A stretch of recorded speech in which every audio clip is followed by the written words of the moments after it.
एक बार एक हवाई जहाज में 5 लोग सफर कर रहे थे। धोनी, अंबानी, राहुल गांधी, नरेंद्र मोदी और एक छोटी सी बच्ची। अचानक जहाज में कुछ खराबी आ गई। वहां पर 4 पैराशूट थे। धोनी बोला, मैं दुनिया का महान बल्लेबाज हूं, मेरा जिंदा रहना जरूरी है। फिर एक पैराशूट लेकर कूद गया। अंबानी बोला, मैं भारत के अमीर लोगों में से हूं, मेरा रहना जरूरी है। फिर अंबानी भी एक पैराशूट लेकर कूद गया। राहुल गांधी बोला, मैं इस देश का सबसे लोकप्रिय नेता हूं, मेरा जिंदा रहना जरूरी है।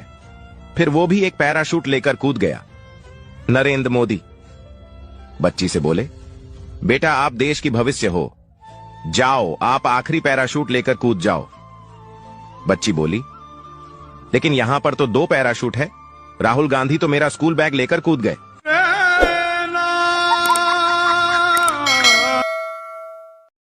एक बार 3 लोगों को 10-10 साल की सजा सुनाई जाती है। सजा काफी लंबी थी, इसीलिए उन तीनों को बोला जाता है कि वह अपना टाइम पास करने के लिए कोई भी एक चीज अपने साथ जेल में लेके जा सकते हैं। इसीलिए पहला बंदा अपने साथ बहुत सारी बुक्स लेके जाता है, दूसरा बंदा पेंटिंग का सामान लेके जाता है और तीसरा बंदा लेके जाता है बहुत सारी सिगरेट्स। जब उनकी सजा के 10 साल पूरे हो जाते हैं तो जेलर उनसे मिलने आता है और उनसे पूछता है कि वो लोग जेल से बाहर निकलने के बाद क्या करेंगे।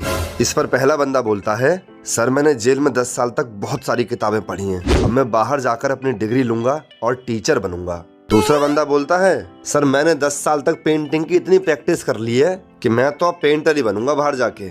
इसके बाद जब जेलर तीसरे बंदे के पास जाता है तो देखता है कि उसकी सारी सिगरेट्स ऐसे के ऐसे ही रखी हुई हैं।